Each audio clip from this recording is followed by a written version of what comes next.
Hey guys, how's it going? This is Natnator and welcome back to your weekly dose of creepypasta. Story today is a bit different from a usual creepypasta, but you know me, I like a bit of different. Now before we get to that, let's drop a huge thanks to the patrons over on Patreon. Shoutouts as always to the Disciples, Tiffany, Subscribe SoundCloud, Teddy Dog, Kissing and Gunshots, Backwards D-Dog, Ali G, Vera Ohio, Sylvia Kirschbaum, Jelly, Jim Jambunks, and Seth B. Myers. Thank you, you guys are amazing. Now as always, turn out the lights, get comfortable, and let the story begin.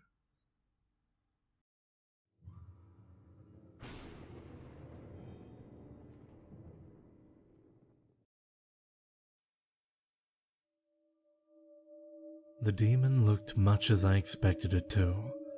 Standing at roughly twice my height, its skin was cracked and burned, as if it had been pressurized under heat high enough to charbroil humans, and strong enough to snap metals like twigs.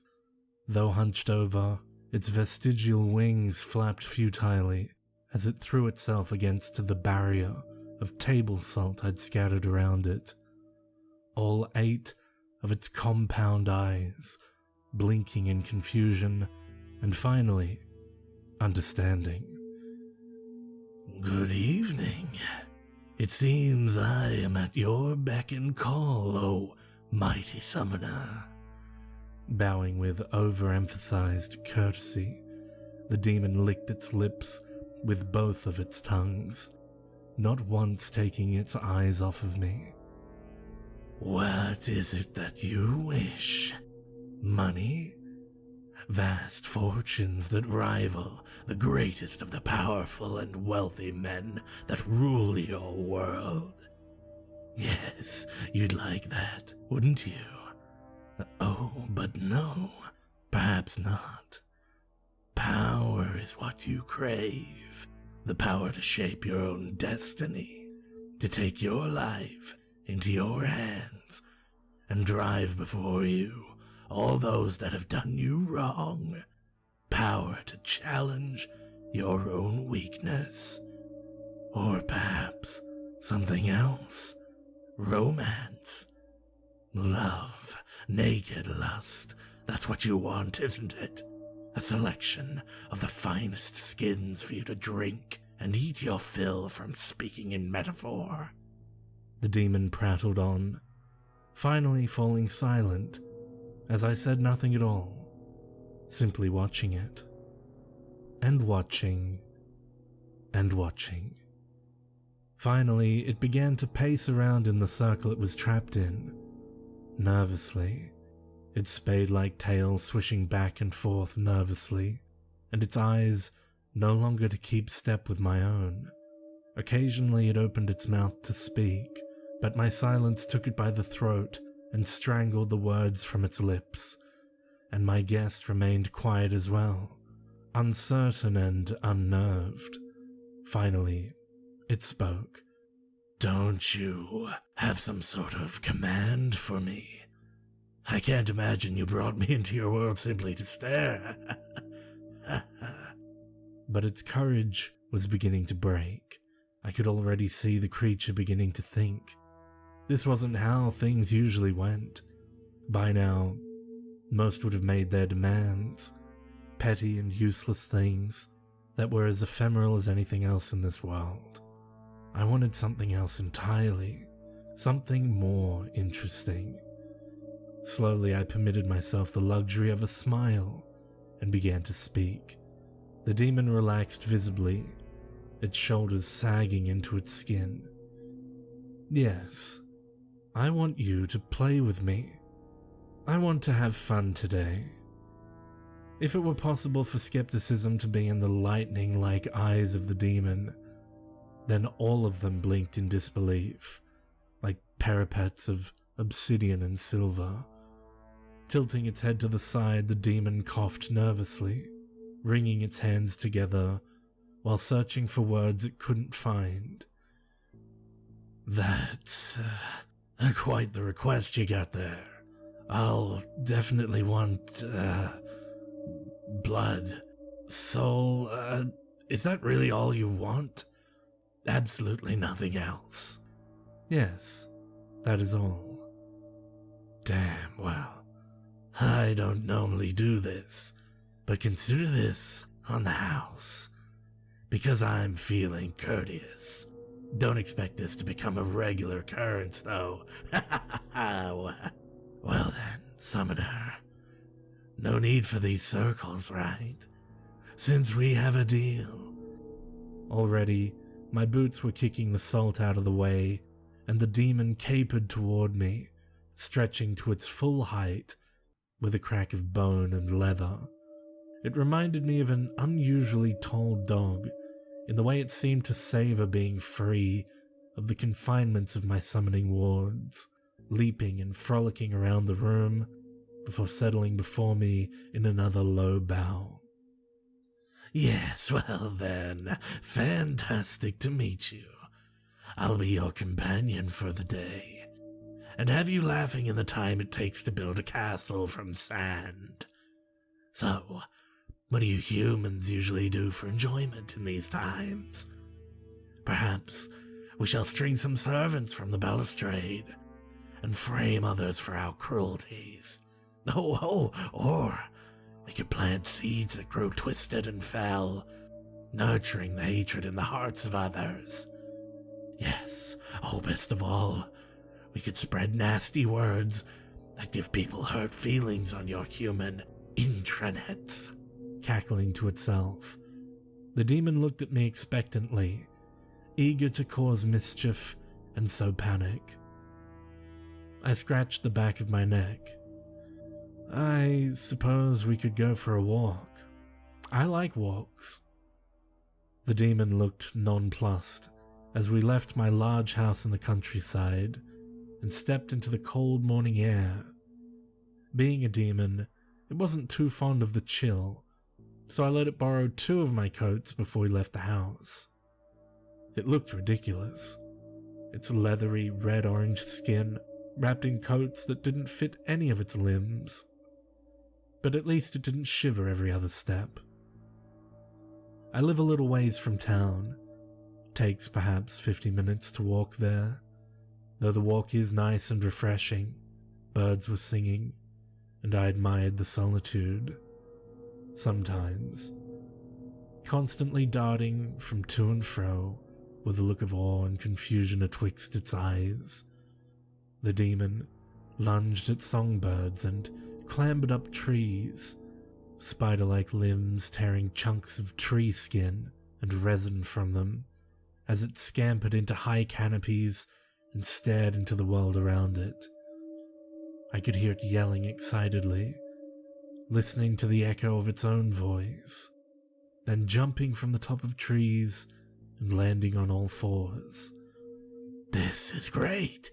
This is fantastic. There's really nothing like this where I come from. You humans are really lucky, you know. I'm happy, thrilled, envious, excited. No wonder you like walks. I definitely like walks as well. A wise human like you is a wise summoner. I think we shall get along swimmingly. Saying nothing, I nodded my head. The town was making its way slowly into view, and I was hungry, so I brought the demon to the local diner. A ceiling fan drifted lazily overhead as the demon helped itself to 5, perhaps 6 portions of gravy and biscuits, as I sipped my tea and ate a pastry with somewhat stale cream cheese frosting. The waitress, an aging woman who'd known me for as long as I'd been alive, smiled as she brought the demon its 12th cup of coffee. And there you go, hon. My, you're awfully hungry for one of your ilk. My, it's always such a pleasure to have friends of friends stop by. You really like those biscuits, don't you? Oh, yes. The delectability of the gravy, the savory tang and crunch. These are fantastic. You must send my compliments to your food fabricators. I shall bequeath them a duchy in the next life." "You betcha," and she was gonna say something else, but my fingers tapped the table twice. The waitress looked pale and swallowed slowly, turning instead to face me, though not quite meeting my eyes. "And, can I get you anything, hun?" "Just the check, please, Delia. Thank you." The bell rang as we left, the demon managing to juggle 2 to-go boxes stuffed full of biscuits and leaking gravy across the still frost-strewn ground. A few children running by must have felt it was quite comical, because they laughed, and the demon looked quite embarrassed, dropping one box to the ground.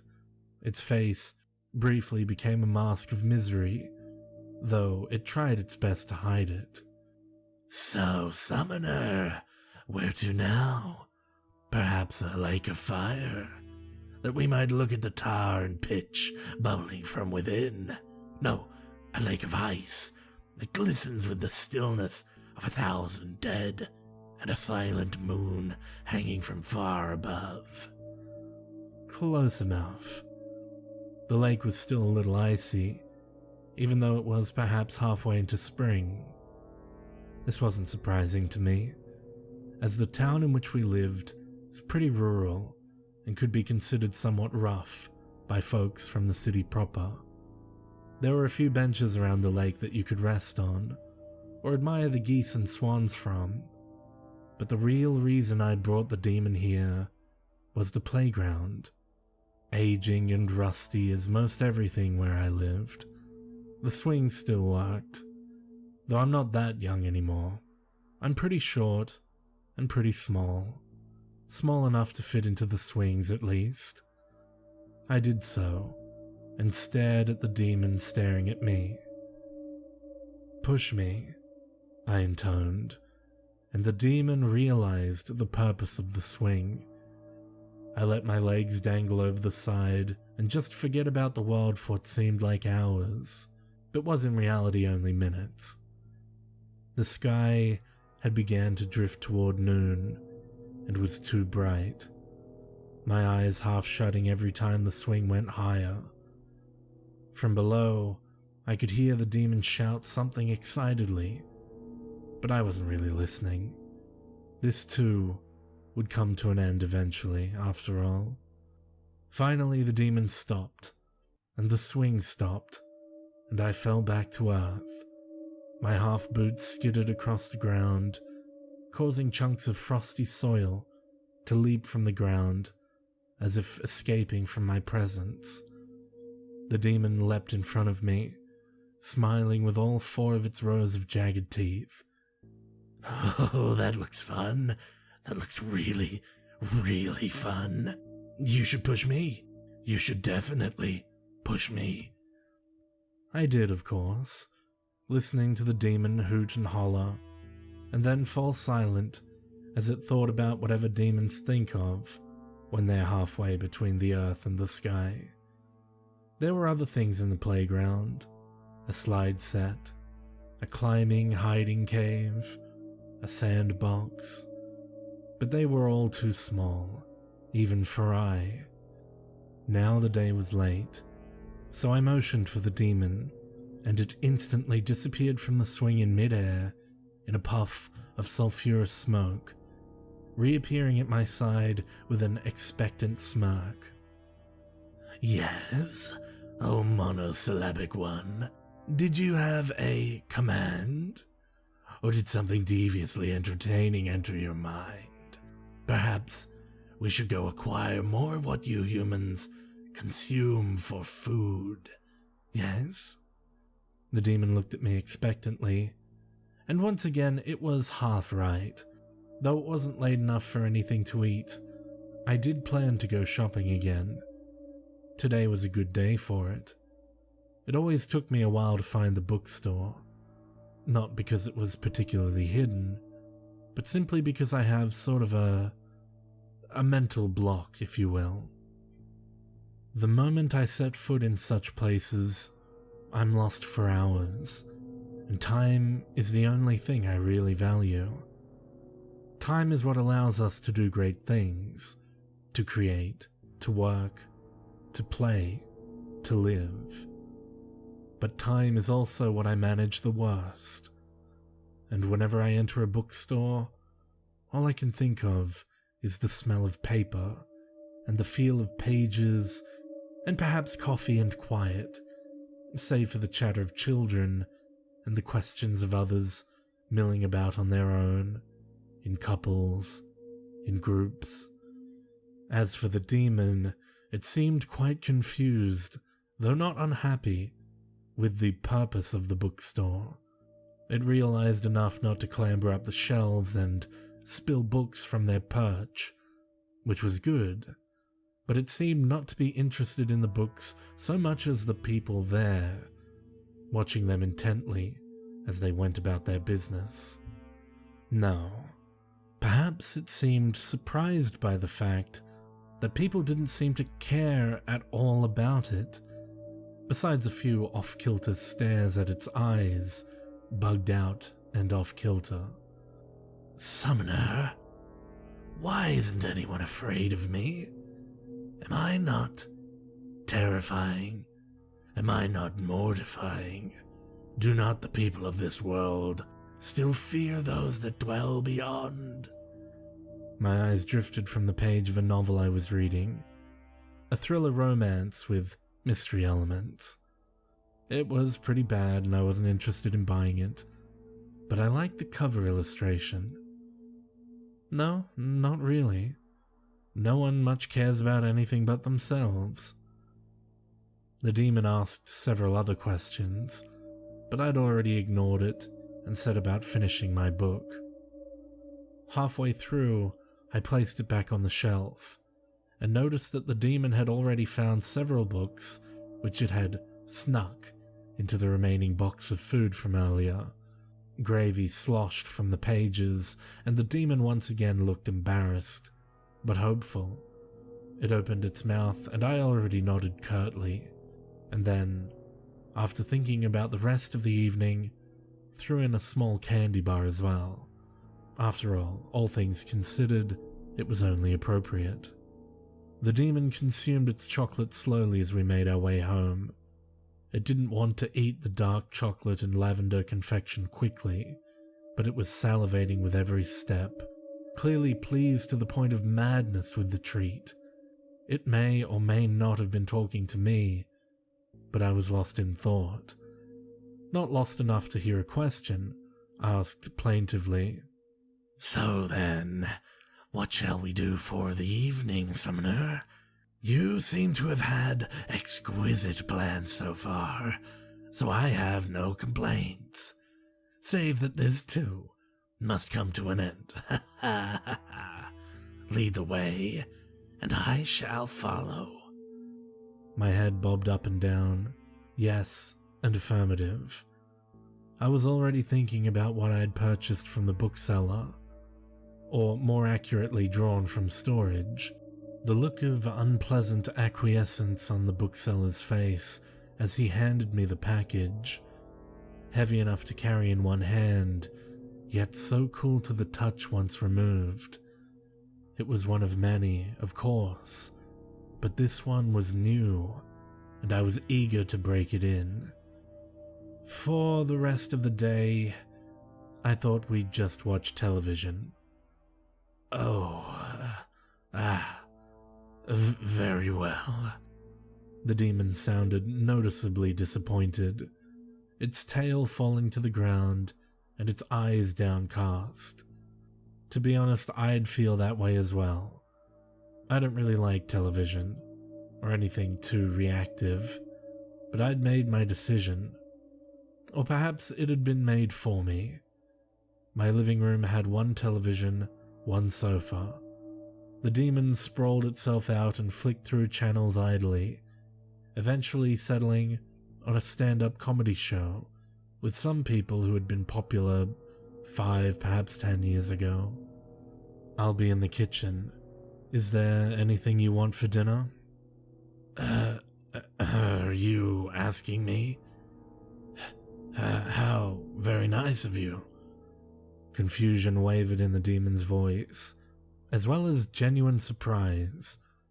I could no longer see it as I prepared dinner, but I could mentally imagine it, agape and pondering what to ask for, not knowing the name of many earth dishes or foods, but knowing tastes and feels and words in its own demonic tongue for the things it might enjoy, and yet not knowing how to phrase them.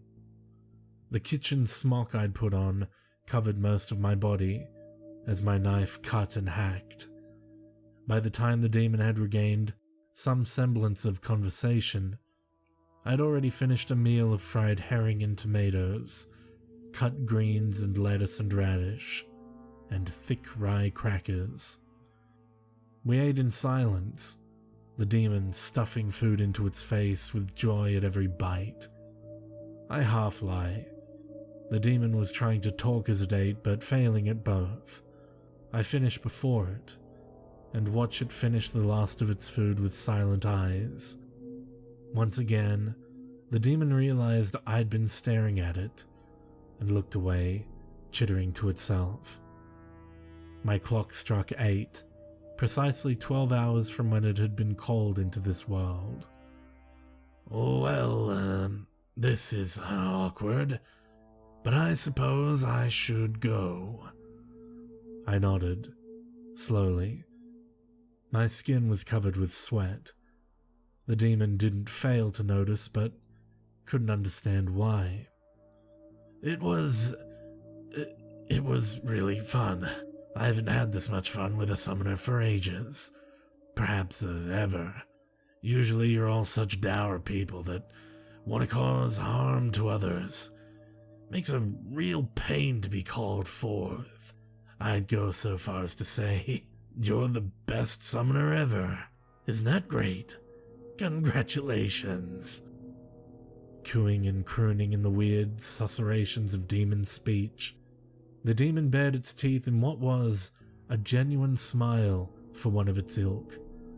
Unsure of how to read me, but assuming that my own smile was a mirror of its own. Taking it by one hand analog, I continued to smile, fighting the twitching in my left eye.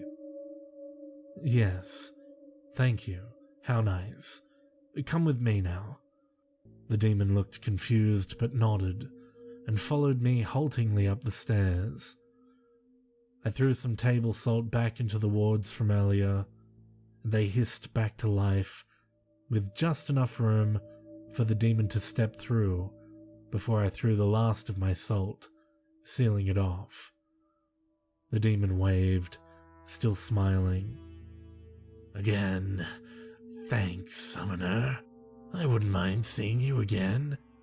It was fun. The demon's surrounded by smoke.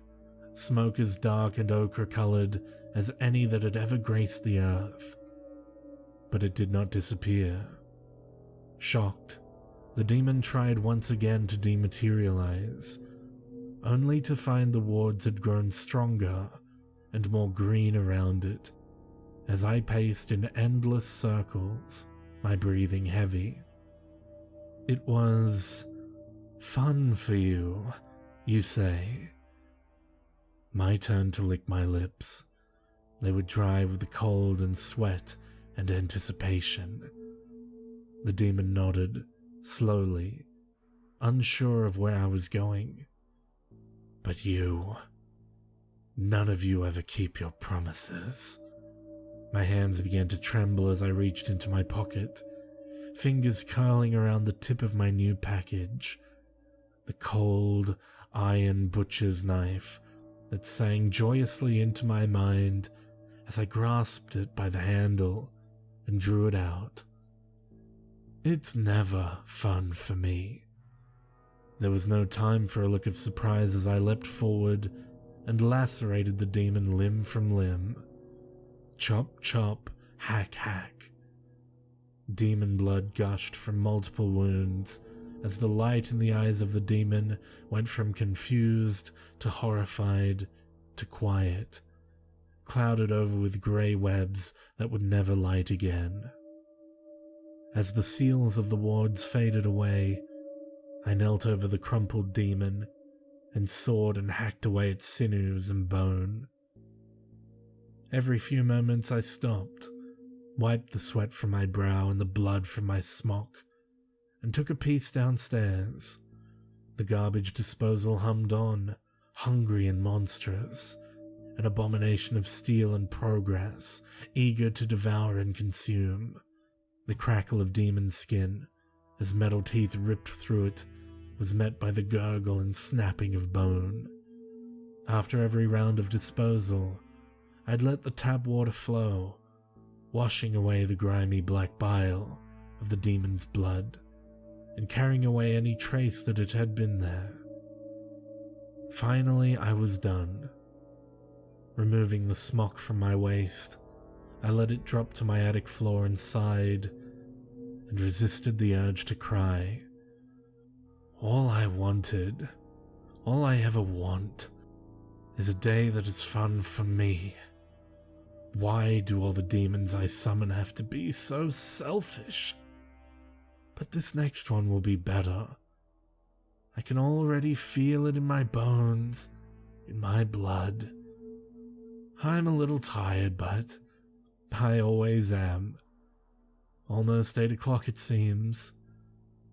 Sweeping dust away from my circle, I go to fetch more salt from my kitchen.